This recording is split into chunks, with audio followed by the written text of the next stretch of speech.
नमस्कार दोस्तों। Credit card की रेस में कुछ फिनटेक कंपनीज भी उतर चुकी है, जिसमें से एक है यूनिऑर्बिट टेक्नोलॉजीज, जिसने एनबीएफसीज के साथ टाइप करके एक ऐसा कार्ड डिज़ाइन किया है जिसमें हमें इंटरेस्ट फ्री पीरियड 90 डेज तक देखने को मिल जाता है। तो आज हम बात करेंगे यूनी कार्ड के बारे में। तो इसे हम एक एग्जांपल के थ्रू समझते हैं। मान लेते हैं कि किसी पर्सन का जो बिल है वो 15,000 जनरेट हुआ है। तो यहाँ पर दो केस आते हैं, या तो वो पर्सन उसे पूरा पे कर सकता है या फिर वो पर्सन उसे ईएमआई में कन्वर्ट करा सकता है। तो अगर वो पर्सन उसे ईएमआई में कन्वर्ट कराता है और मान लेते हैं कि 3 महीने की ईएमआई में कन्वर्ट कराते हैं, तो नॉर्मल क्रेडिट कार्ड पर हमें एज इंटरेस्ट और प्रोसेसिंग फीस अराउंड 5% एक्स्ट्रा पे करना पड़ जाता है। लेकिन अगर वहीं किसी के पास यूनी कार्ड है तो उस केस में जो भी बिल होगा वो ऑटोमेटिकली हमारा 3 मंथ्स में स्प्लिट हो जाएगा। मतलब एवरी मंथ हमें 5,000 पे करने होंगे, और वो भी बिना किसी इंटरेस्ट और प्रोसेसिंग फीस के, और एकदम फ्री होता है वो।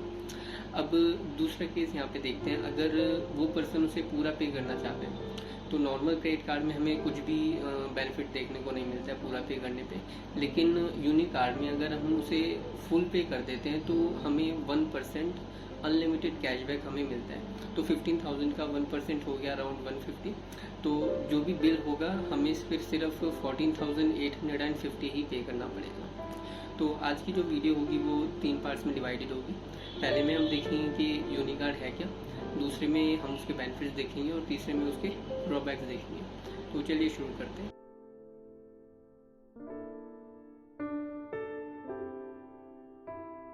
तो दोस्तों, कार्ड की अनबॉक्सिंग स्टार्ट कर लेते हैं। तो ये इसका बॉक्स है।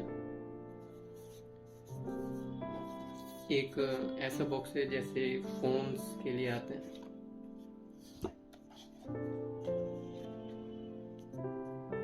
एक ये पेपर सा है, इसमें कंपनी की डिटेल्स लिखी है, ईमेल आईडी और कॉन्टैक्ट नंबर।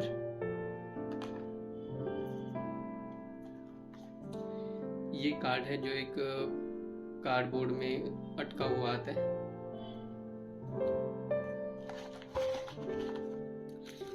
एक इसमें बैग टैग हमें मिलता है जिसपे यूनी की ब्रांडिंग और आपका नाम होगा।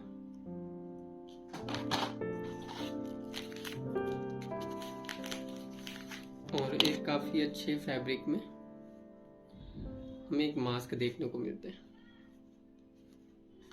और एक चॉकलेट इसमें होती है, वो भी नहीं है। तो ये तो इसकी अनबॉक्सिंग हो गई। तो दोस्तों, काफ़ी लोगों के मन में ये डाउट रहता है कि यूनी का जो कार्ड है वो कोई क्रेडिट कार्ड है, बल्कि ऐसा नहीं है। यूनी कार्ड जो है वो एक पे लेटर कार्ड है। पे लेटर एक सर्विस होती है जो एनबीएफसीज अपने कस्टमर्स को देती हैं। जैसे हम बात करें पेटीएम की, तो पेटीएम में एक ऑप्शन होता है पेटीएम पोस्टपेड, जिसमें हम पूरे मंथ उस पेटीएम पोस्टपेड की लिमिट को यूज़ कर सकते हैं, और मंथ के एंड में जब उसका बिल जनरेट होगा वो हम पे कर सकते हैं। तो ऐसे ही सिमिलर फैसिलिटी कुछ है, बस डिफरेंस इसमें ये होता है कि हमें एक कार्ड दे दिया जाता है, और इस कार्ड में ये जो कार्ड है ये वीज़ा का कार्ड है। तो इसकी एप्लीकेबिलिटी बहुत ज़्यादा बढ़ जाती है, हम इसे काफ़ी जगह पर यूज़ कर सकते हैं क्योंकि वीज़ा ऑलमोस्ट हर जगह एक्सेप्टेबल है। तो अब बात आती है इसके वेरिएंट्स की। तो ये 2 वेरिएंट्स में आता है। पहला इसका वेरिएंट है यूनी 1/3 कार्ड, जो कि मुझे मिला है, जिसमें जो बिल है वो ऑटोमेटिकली 3 पार्ट्स में डिवाइड हो जाता है हमारा, और फुल पे करने पर हमें 1% उसमें कैशबैक मिल जाता है। दूसरा जो वेरिएंट होता है वो होता है यूनी 1/2 कार्ड, जिसमें हमारा बिल 2 मंथ्स में स्प्लिट होगा, लेकिन उसमें कैशबैक थोड़ा बढ़ जाता है। कैशबैक जो उसमें है फुल पे करने पर वो होता है 1.2%। तो आइए इसके बेनिफिट्स हम देख लेते हैं।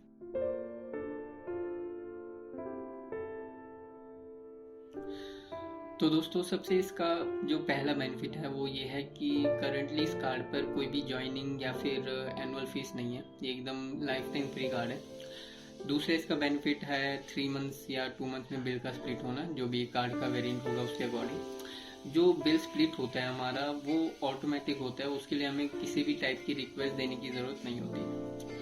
तीसरा इसका बेनिफिट है कैशबैक 1% या 1.2% एज पर वेरिएंट। अगेन ये जो कैशबैक है इसको अवेल करने के लिए हमें पर्टिकुलर ट्रांजैक्शन को पे इन फुल सेलेक्ट करना होता है उसके एप्लीकेशन में जाके। अगर हम उसे सेलेक्ट नहीं करेंगे बिल जनरेट होने से पहले तो ऑटोमेटिकली वो 3 मंथ्स में स्प्लिट हो जाएगा। और कैशबैक लेने के लिए हमें बिल जनरेट होने से पहले उसे पे इन फुल सेलेक्ट करना होता है, तभी जाके हमें कैशबैक मिलेगा। और जो भी कैशबैक हमें मिलता है वो हमारे बिल में एडजस्ट हो जाता है। मतलब अगर 100 रुपीज़ का बिल है तो हमें 99 ही पे करना होगा, 99 ही हमें पेबल शो करेगा एप्लीकेशन पर। नेक्स्ट इसका जो बेनिफिट है वो फ्यूल सरचार्ज वेवर भी हमें इसमें देखने को मिल जाते हैं, जो कि कोई बड़ी बात नहीं है, ये ऑलमोस्ट हर क्रेडिट कार्ड में होता है। फिफ्थ इसका जो बेनिफिट है वो ये है कि इसके एप्लीकेशन में हमें शो होता है कि इसमें 1% कैशबैक के अलावा कोई यूनिक कॉइन्स भी होंगे जो हमें एज रिवॉर्ड पॉइंट मिलेंगे, लेकिन करंटली ये अवेलेबल नहीं है। सिक्स्थ जो इसका बेनिफिट है वो ये है कि इसमें हमें 10 डेज एक्स्ट्रा मिल जाते हैं बिल जनरेट होने के बाद, जिससे हम उसे पे कर सकें। मतलब 10 डेज का हमें एज अ ग्रेस पीरियड इसमें हमें मिल जाता है।